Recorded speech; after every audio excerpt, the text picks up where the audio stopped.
siyang nakapangbukol. Ang sabi ko, ba, wala na yung bukol sa likod mo. Sabi ko, anong ginawa mo, hinilis mo? Hindi. Sabi niya gano'n. Nag-massive dose ako ng Sunset. Sabi ko, bakit nag-massive dose ka? Eh, namaga yung tuhod ko eh. Nakakain daw siya ng bawal. So yung massive dose, maga, tanghali, hapon, 3 capsule. Yes, tita. Umaga, tanghali, hapon, 5-5. Ah? Pag talagang inflame.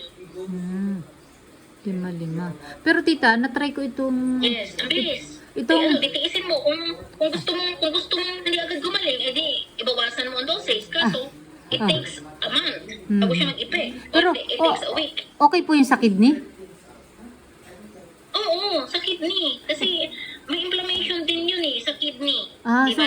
so walang problema kung maparami. Hindi apektado ang kidney at Yes, liver. Sige, mamaya pag-usapan natin yan. Sige po, sige, tuloy lang. Natin Okay, sige. address na mabilis yung iyong problema yan ng asawa mo. Hindi lang sa iyong asawa, problema ng family, hindi sa mga kakilala ng family. Ang Sige po. tanong, mahirap talagang papaniwalain. Hindi mo talaga lahat mapiplease. Ang tao makakausap mo. Experience kasi namin iyan. Dito Opo. lang sa nakikinig, tsaga lang kami. Opo. Sa mga hindi nakikinig, good luck.